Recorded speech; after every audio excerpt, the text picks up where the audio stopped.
Hi there, Jan. Welcome everybody to my Stampin' Piece studio. I'm happy that you're here because I have a great project for you tonight. It's a little different than we typically do. Most often we're doing cards, but with Mother's Day coming up, the school year ending soon with and needing teacher appreciation gifts, bridal showers, weddings, etc. I thought many of you like to gift your handmade cards, which to me is one of the most heartfelt, thoughtful gifts you can give somebody, is something you made yourself. So instead of making cards today, I'm going to show you how to make any size box, gift box for your card sets. Some of you gift 4 cards.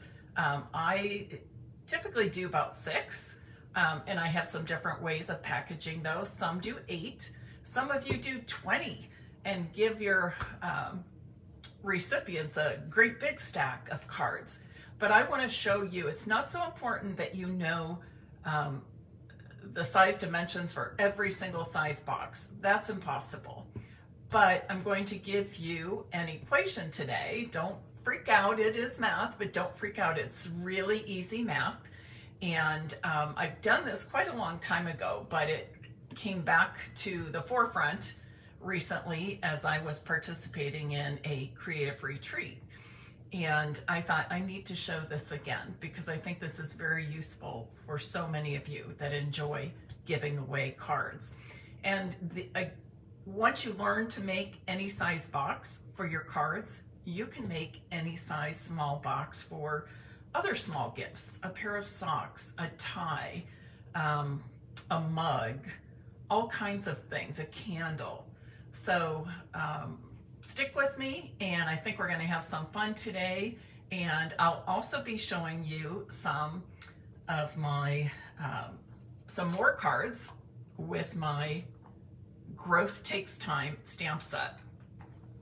If you were not here for Monday's Facebook Live, we did a fun fold right here. And it's absolutely gorgeous. And we even stamped and colored on the inside of that. That you can find that video here on Stampin' Piece with Mary Knabe. And I spent most of the day catching up on blog posts that I wanted to do last week and ended up being sick. So the next one on my list to do is that one for that card. So that will be posting by the end of the week.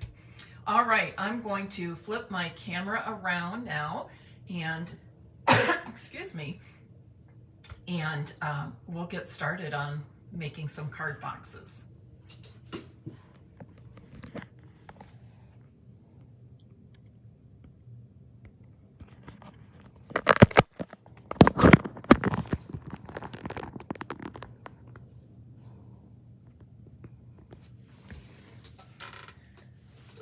Okay, now as we start this project and begin working, I would ask that you share this live video, and perhaps we can have some more people join us for tonight's, I want to say card making, gift box making for your cards.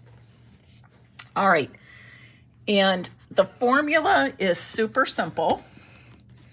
And I'm going to write it down here for you so you can see. But when you are just trying to decide on the size of cardstock or paper you need to make your box, you need to know 3 things. The length you want your box, the width of that box, and the height of that box, right? So let me give you an example. And you know what? I'm trying to think, which way should we go? Let's go smaller to larger. So I've got this box here that I've already made up, and I made there, let's see, there's 6 gift enclosure cards in here. So nice to put on a gift bag or a little present. And they all say happy birthday, but what a nice gift for a coworker. Maybe just a because gift. Sometimes people just need a little pick-me-up. Okay, and you can see it's the perfect size for this, and even has a little extra space so that if I want to add chocolates or a little personal note of my own inside, I can do that. So what I do is I take whatever I'm working with, and I typically use grid paper. I'll have to count backwards here since I'm starting in the bottom corner. But I'm just going to kind of mark off the space.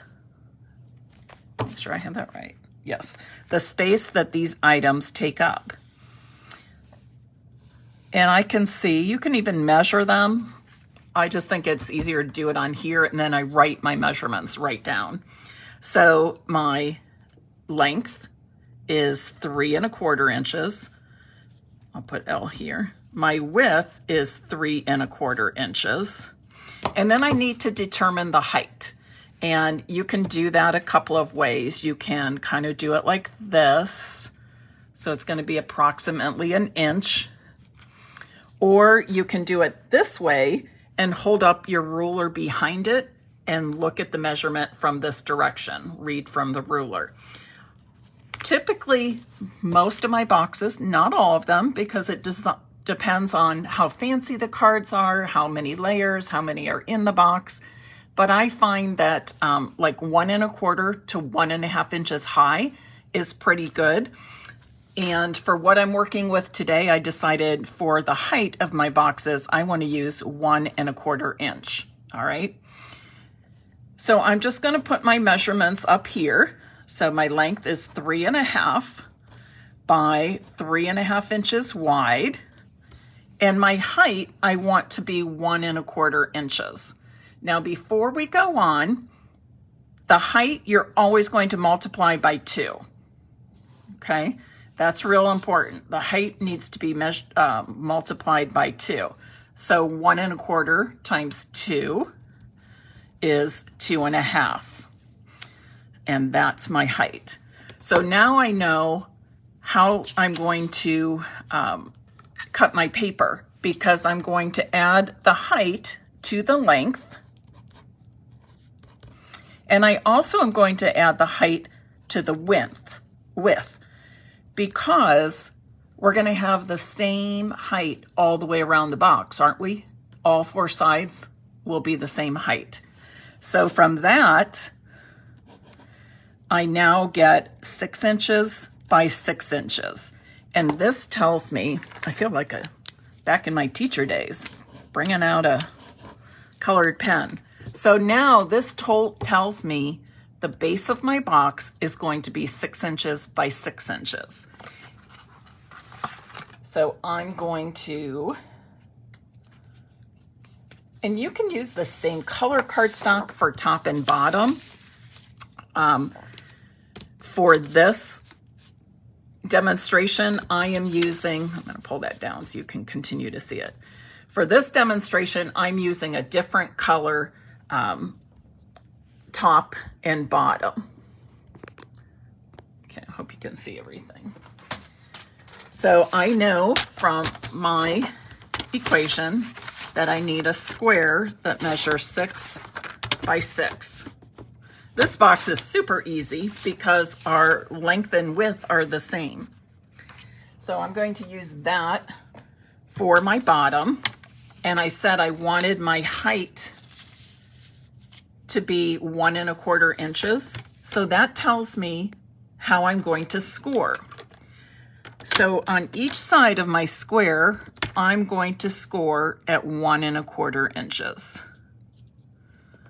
When I score less than 1 1/2, I typically measure it out on the right side of my paper trimmer, but you can do it either way, whichever you're most comfortable with. So I want to score at 1 1/4 on all 4 sides.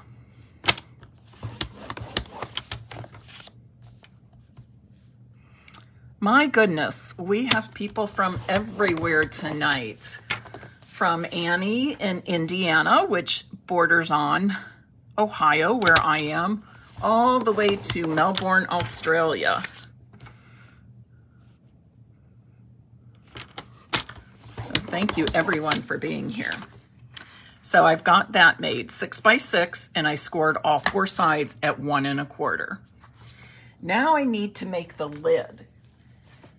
I want that lid to be just a slight bit larger square than the bottom, so that it fits over that bottom nicely without having to crinkle the bottom to fit it. So my tip is, and you don't need very much space. You can do about 1/8 of an inch, but it doesn't even take that. So what I'm going to tell you is, if you have the Stampin' Up! Trimmer, so here's 6 inches, so that's what we measured for the bottom. If you go over just one little mark, that's a 1/16 of an inch, okay? So it's just one mark over. You can, if you want a little more comfort in there, you can go 1/8, but your lid will be a little loose, okay?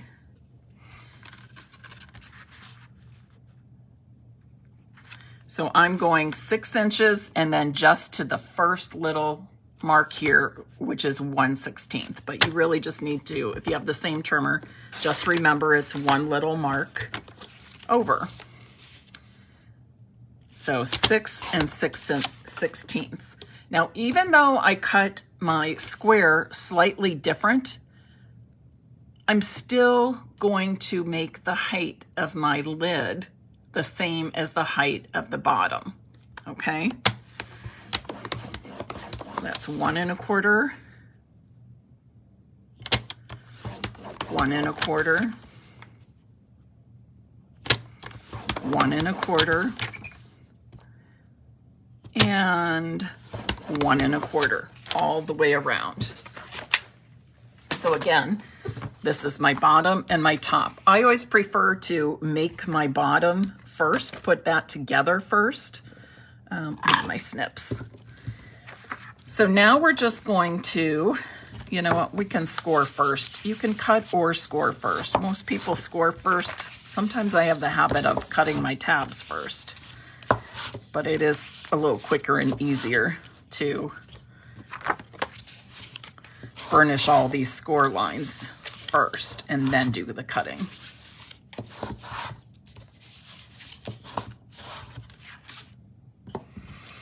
So again, I'm starting with the bottom of my box, and I'm going to use my paper snips to cut a slit from the edge to the first intersection, the first corner, okay? And then I'm going to miter that little square tab. Mitering means I'm just cutting off a little angle there. I'm going to do the same thing on the left side. I'm going to flip it around, and I want to do the same thing now on the opposite sides. So cut that slit and then miter that tab. Cut that slit and miter the 4th tab. I'm going to go ahead, we're going to do the very same thing for the lid of the box. So now I'm going to cut straight up and then miter all 4 of those little tabs.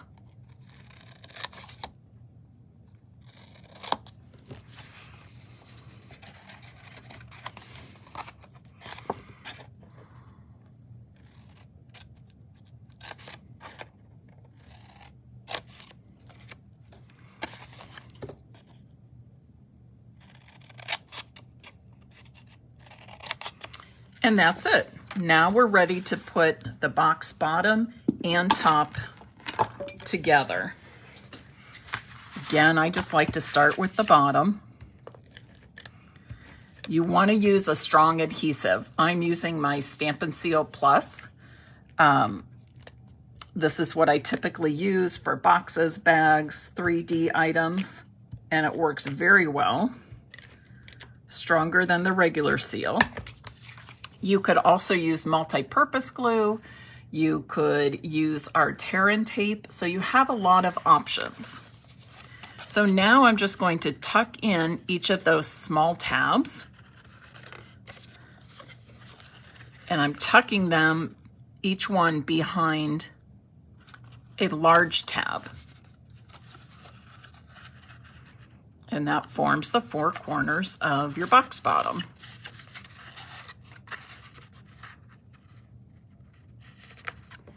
Okay, there's the bottom of my box.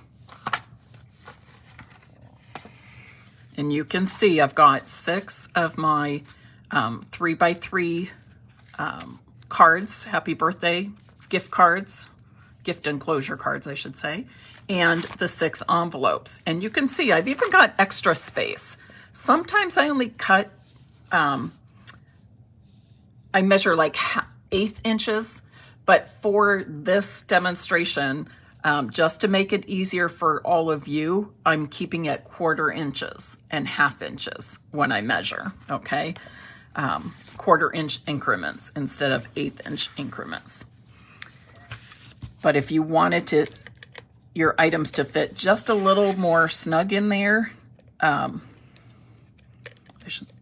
with less empty space, I'll say, not snug, with less empty space, then you would measure out at 1/8 inches.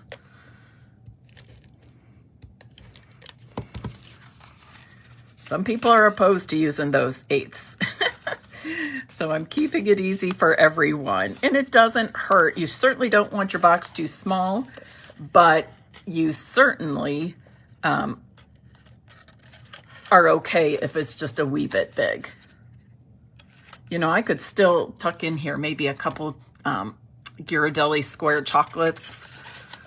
So, or a couple more cards, make it an 8-pack of cards instead of a 6-pack. And then this is gonna fit right over my box bottom. But before I do that, I want to just punch out. Chocolate is always good. Kathy, I agree with you. I just want to punch out a little notch on 2 opposite sides of the box. So you can use a little circle punch. This happens to be a 1-inch punch, but you could make, you know, a 3/4 inch or 1 1/4, whatever. You just need a little semicircle notch there, and I'm getting it caught. And there's my box. Perfect corners, straight sides, and a great fit. And the lid fits on pretty easily without a lot of struggle.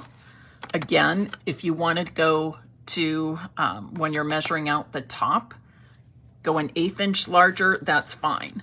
A 1/16 usually works though, okay? And this way too, if you use the 1/16 instead of the 1/8, the box bottom is not gonna slip out, okay? So there is box number 1. Now we're going to make another size box using our same equation, but with a different size card. These are the note cards and envelopes. Again, I've made 6 cards and I've got the 6 envelopes, and I want to make a pretty box for them to go in. So I'm going to start. Let's just pull out a clean sheet of grid paper, especially those for those who are just jumping on now. So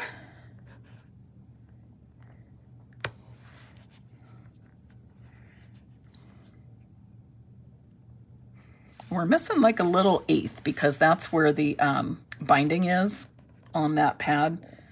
So these are, let's see, like 5 1/4. The envelope's 5 1/4 by 1, 2, 3 3/4. So I want to go a little bit bigger than that.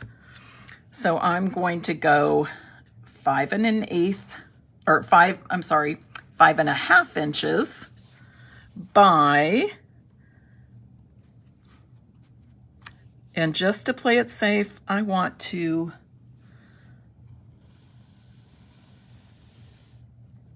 go to 4 inches. Okay, 1, 2, 3, 4. So my width equals 4 inches.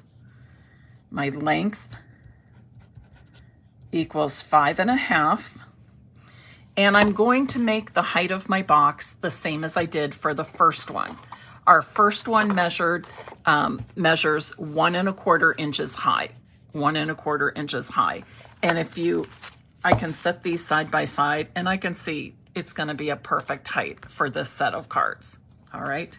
But again, you can also measure the depth of the cards or the height of the stack just by kind of doing that. I need at least 1 inch, I would say, but I like a little more room. So typically I go 1 1/4 inches for 6 cards. So here I'm going to write my height equals 1 1/4 inches. And do you remember on the formula I said you always want to multiply your height times 2?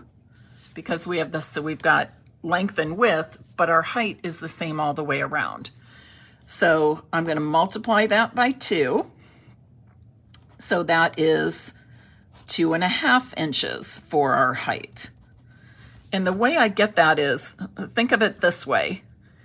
You have the width as being 4 inches, and you need to add on 1 1/4 inch on this side, right? And you need to add 1 1/4 inch on this side of your box. And then the length is 5.5, and the same thing. You need a 1 1/4 inch height on this side and 1 1/4 height on this side. So it's the length, height, height, right? Length plus height plus height. So that is why we multiplied by 2. So now I'm going to plug in all my numbers. We've got the length times the width.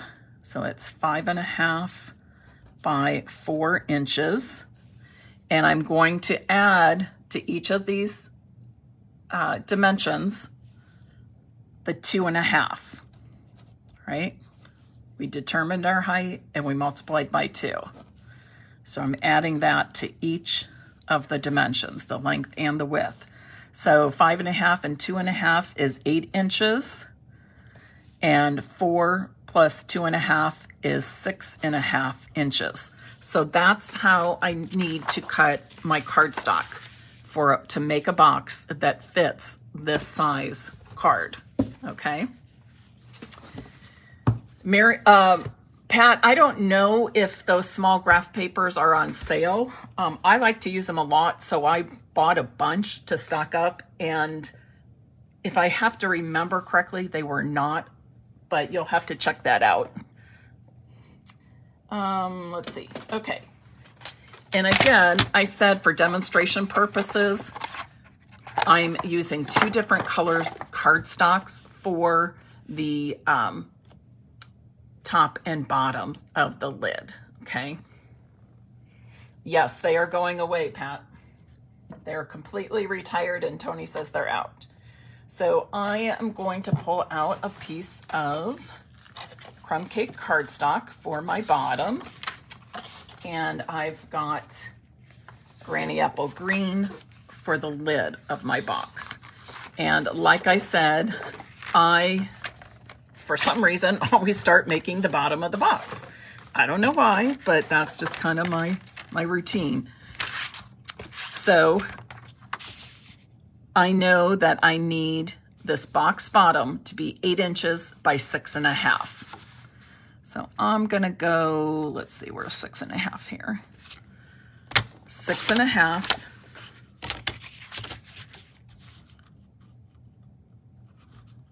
by 8 inches. And I just lost my score tool. And the lid, well, I'll go ahead and score it, but here it is. Oh, good. I dropped the scoring tool and I was like, oh no, not during a Facebook Live. It's basically the same color as my carpet down here, so sometimes it takes me a couple minutes to find it. But it happened to be right under my feet. So now I'm just scoring all 4 sides at 1 1/4 inch. Now, if you were giving somebody like a stack of 20 cards, you might want your box 2 inches high, in which case you would mark the height as 2 inches times 2, and then add 4 to each of your dimensions. And then as you would go around scoring, you would score at 2 inches all the way around. But we're keeping it at 1 1/4 for the height, because that works well with my stack of cards. Now I'm going to cut the lid. Again, the measurements for the box bottom are 8 inches by 6.5. I want my lid to be just slightly larger. So I'm going to cut it at 6.5, and I'm just going over, like it's like a 1/16, a smidgen. It's the next little tick mark on my ruler there. Oops. So that's 8 1/16, or 8 and a little smidgen. And then, no, that's not. That was 6. Let me double check. 6.5 and a smidgen. And now I need 8 and a smidgen, or 8 1/16. Next step again is to score all the way around at 1 1/4 inches. So even though the size of the box bottom and the top vary just very slightly by that 1/16 of an inch or so, you might even do an 1/8 of an inch, you still keep the height the same. So the score lines are going to be the same on the top and bottom.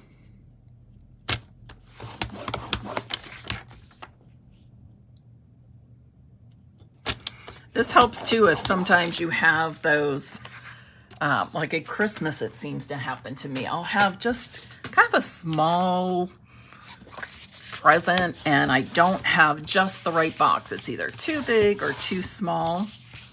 I can make my own box using this formula. And it's easy math, right? You better say yes. Andrea's a math teacher, so.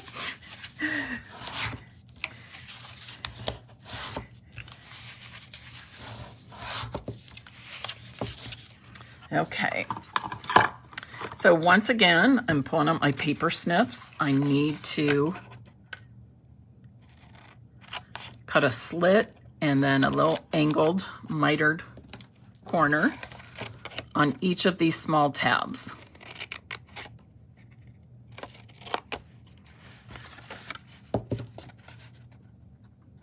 When I'm working with rectangles, I always cut the tabs from the short end. What I mean by that is I'm cutting them from the short side rather than the long side. It probably doesn't really matter either way. I just think you get a more, I don't know, clean cut, professional looking box. But whatever you do, you want to be consistent.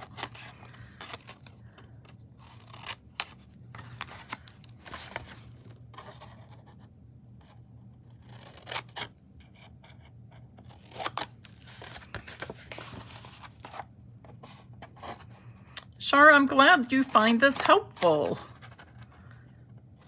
I like to give cards as gifts. And I know many of you do also. And it's not just cards. Could be all kinds of things. It might even be like a little baked good, a couple of cookies that you baked or something.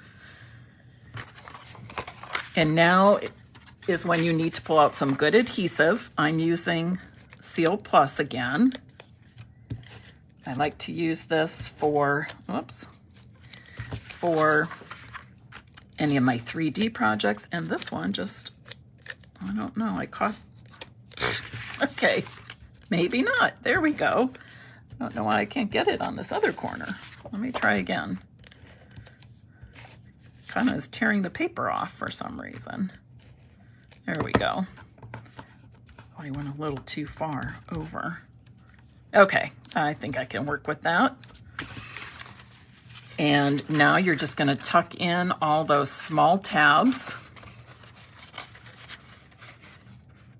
and pull up the sides as you do it. You want to make sure your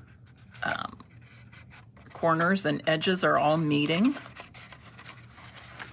And the top edge of the box is also lining up. And there we have our box bottom. So I can put my cards right in. I should show you the cards I made, right? Be gentle with yourself. All these, as you can see, were made with the Growth Takes Time stamp set. And I'll post pictures of those when I put this on my blog. Now let's put together our, I just did it again. I must be catching the edge.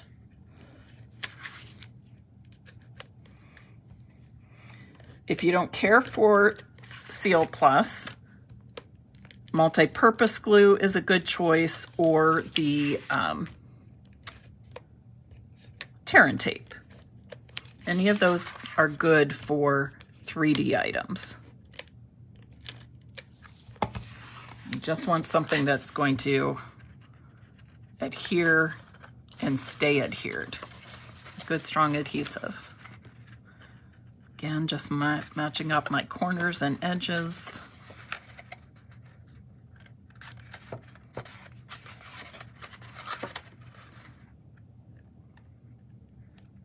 And there is the lid of my box. Before I put the lid on top, I'm just going to punch out a little semicircle notch on the two long sides. That just makes it a little bit easier to pull the box top off.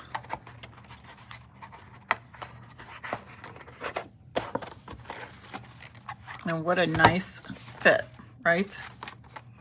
There you go. This is how I decorated my sample for those cards.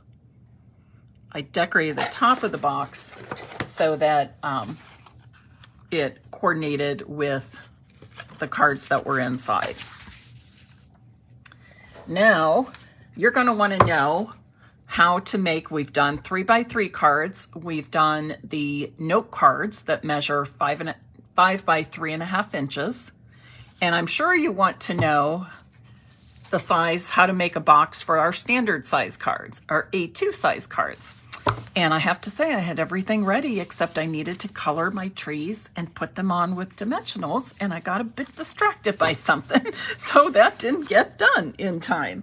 But that's okay, because I can still show you how to make that size box. Again, we're just going to start with a clean piece of grid paper. Whoops.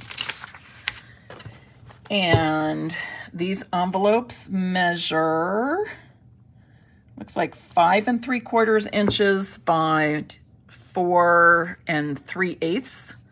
So I think I'll go like 6 inches by 4.5. And I think that will be good. Let me measure it this way. What did I say, 6 inches by 4.5? Yeah, perfect. So there's my 4.5 inches by 6. So my length right here is 6 inches. My width is 4.5 inches. And the height I'm going to keep the same, all right? I'm going to keep the height the same. Okay. Joyce, yes, you made a bunch of boxes for your Easter nuggets and the matching cards. They were fabulous, and I loved the papers and colors you used. So Joyce has just recently made a whole bunch of boxes. Okay, so now the width. As you can see, my other boxes were a 1/4 inch. It's still going to be a great size to use with my 6 A2 cards, my 6 standard size cards that measure 5.5 by 4 1/4 inches.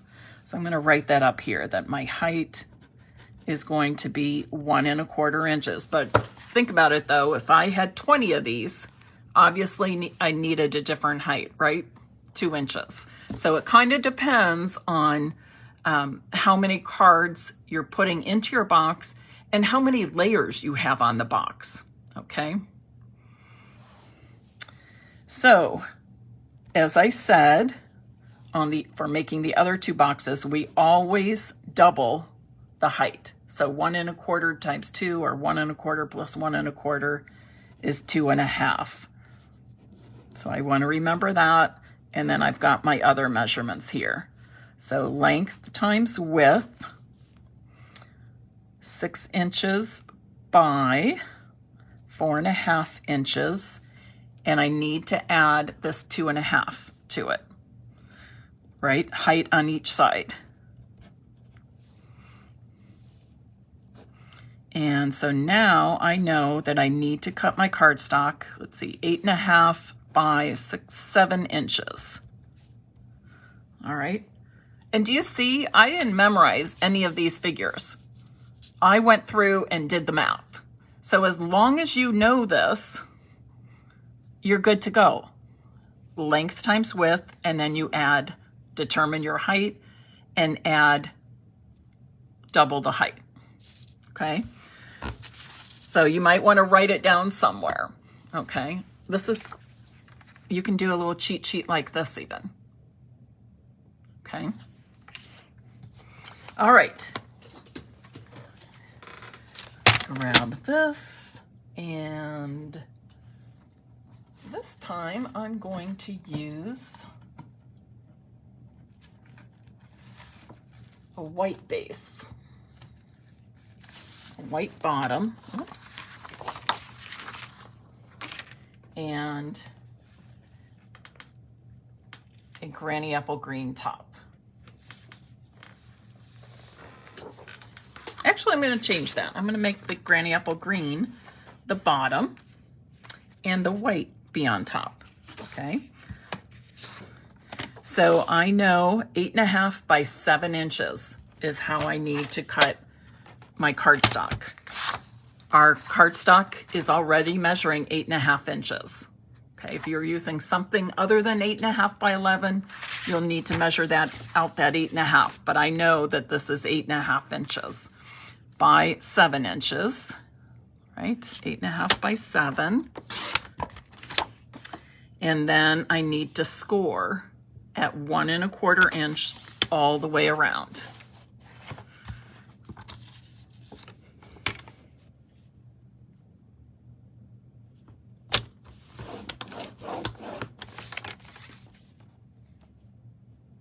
Yes, Pat. In fact, I thought that if I weren't live right now, I would have pulled the basic white thick cardstock. That I have over behind me, whereas the regular white I have right beside my workspace. So I just went for convenient. But yes, the, well, you know, actually I don't even have any right now as I look back, because it's already cut into card bases, because I use the thick cardstock for card bases. But yes, it will work. Basically, the basic white thick and the very vanilla thick are the same weight approximately as our color cardstock. So that's a good question. So now this time I want to go a little bit bigger, right? Remember I said add that smidgen, like a 1/16 to an 1/8 inch. And this is only 8.5 inches wide, this direction. So I'm gonna have to cut the other way now. So I'm going to 8.5, and I'm just going over one little mark. That's that 1/16 of an inch. And I'm gonna cut right there. And then I need to cut 7 inches and a little smidge. So 7 1/16 or 7 1/8, either one. Oops, I'm not ready to put that away yet. I have to do some scoring. Score at 1 1/4 inches, all 4 sides.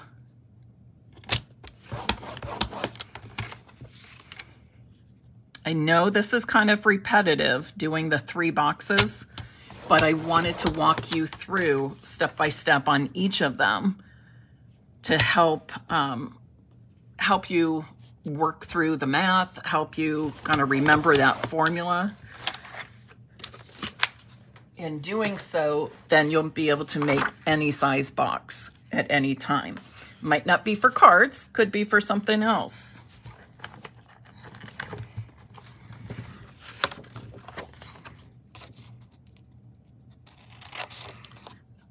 Then snip and miter each of the little tabs again.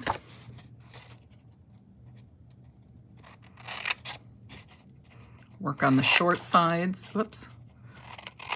Work on the short sides.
Burnish all those score lines. Again, you can score all the lines first, or burnish all the score lines first, as I did with the other 2 boxes, or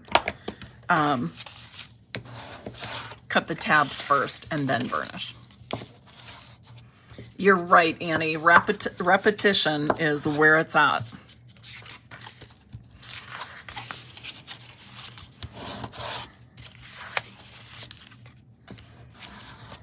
And 3 is a great number for repetition. When I was teaching elementary school, the goal was always to find 3 different ways to introduce the students to new information that we wanted them to learn. And it's true, I'm the same way. I like to see it, hear it, watch it, try it.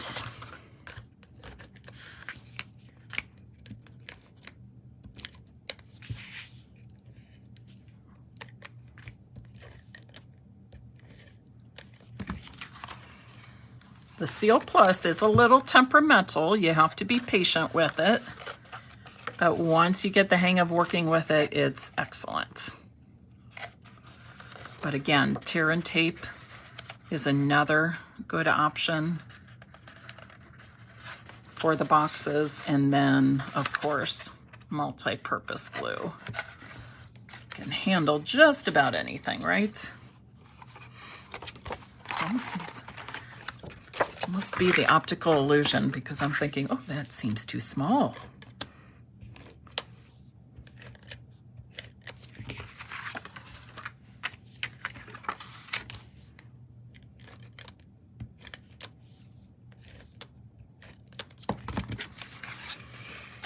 Match up those corners and edges.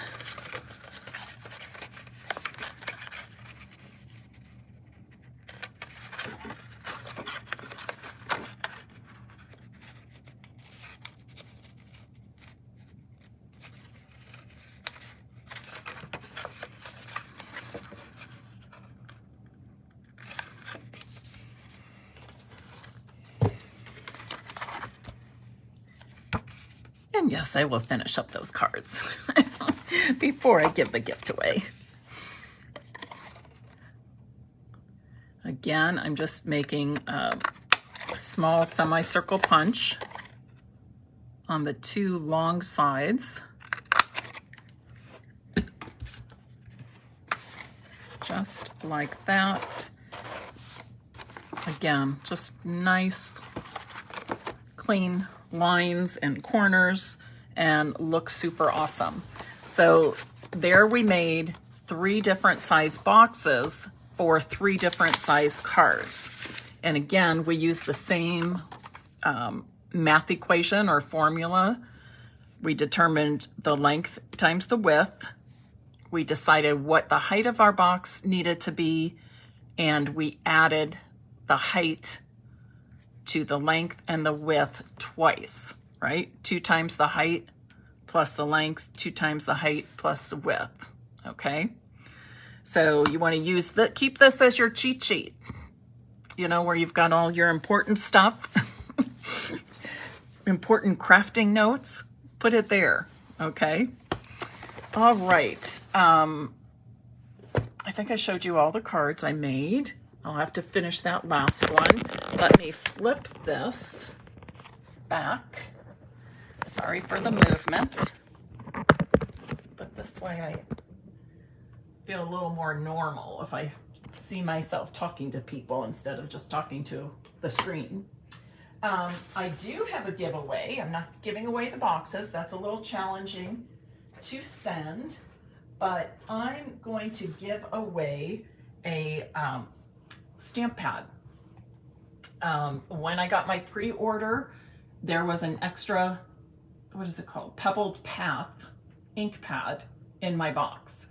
I was more than willing to send it back to Stampin' Up, and they said, nope, pay it forward, use it as a prize or a giveaway. So that's what I'm doing here, okay?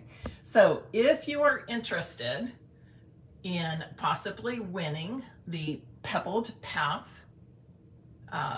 ink pad, brand new, it's great in color. In fact, I can show you this way. This might be a little bit easier to see if I show you a piece of cardstock. I don't want to take the plastic off this if I'm sending it, but here it is. So can you see that color pretty good with this lighting? I think so. It shows up pretty well. It's sort of a dark taupe, I would say. That's how I think of it. A little more browny than gray. So anyways, if you would like to have your name put into the drawing to win the Pebbled Path ink pad, brand new, please type in the comments now, Pebbled Path, Pebbled Path. All right. I like when I have the, you know, somebody does something nice to me and I have the opportunity to pay it forward. So I appreciate Stampin' Up saying that to me. Okay, are there any questions? If you jumped in late, perhaps you still were able to really pick up on how to make any size box. I focused on the 3 different card sizes I would typically give for gifts, but you can use these same measurements, the same equations to make a small box for anything. I'm trying to think like what, little chocolates or a tie for your dad, maybe a small piece of jewelry. Maybe if you knitted somebody mittens, anything, headbands, you know, that sort of thing. Those things that we want to have pretty packaging, but it's hard to find just the right size box. Now you know how to make your own, okay? All right, final reminder. I'm looking to see if I missed any questions. Don't think so. I will go back and check the replay afterwards. Okay, I don't think I missed any questions tonight. Vicki McDaniel, I'm so happy to see you here. It's been a long time since you've been on, so it thrills me that you're here. Thank you everybody for spending part of your Wednesday evening, or maybe it's, I know somebody in Melbourne, Australia, maybe it's the next day or morning, I'm not sure. But thanks for spending part of your day with me. I appreciate you. Quick reminder that today only, April 19th, is free shipping day from Stampin' Up! So if you spend $75 or more in the United States, and it can vary by market, you know, Canada's a little more and everybody has their own amounts, but in the United States, it's $75 or more and you get free standard shipping. Okay, great deal. I stocked up today on things I always use: envelopes, cardstock. I bought some more multi-purpose glue. I bought the brand new kit, Forever Friend, I think it's called, in the online kits collection. So it's a good time for me to stock up on those staples, the must-haves in my craft room. And get it free shipping. You're like, wow. So that's always fun. And of course, if you're a demonstrator, you get a discount and free shipping. So consider joining at any time because it's a great deal, even if you just want to be a hobbyist and enjoy the discount and other perks of being a demonstrator. I think that's it. If you are not currently working with a Stampin' Up! Demonstrator, I would love to earn your business. You can go to stampinpiece.com and request a catalog, complimentary catalog, by clicking on Contact Me, and there's a form you fill out that will be sent to my email. Sent a few more catalogs out today. I'm hearing from customers that they are receiving their catalogs, and it's so funny, but I get those text messages and emails saying, you know, thank you, I got my catalog today, or I can't, you know, clean the house now because I got to sit down and go through my catalog right away. Somebody said it feels like Christmas in April. So that's always fun. I'm glad you guys get as excited about new catalogs as I do. All right, happy Wednesday. I look forward to seeing you back here on Friday, 2 p.m. Eastern Time. And until then, be happy and happy stamping.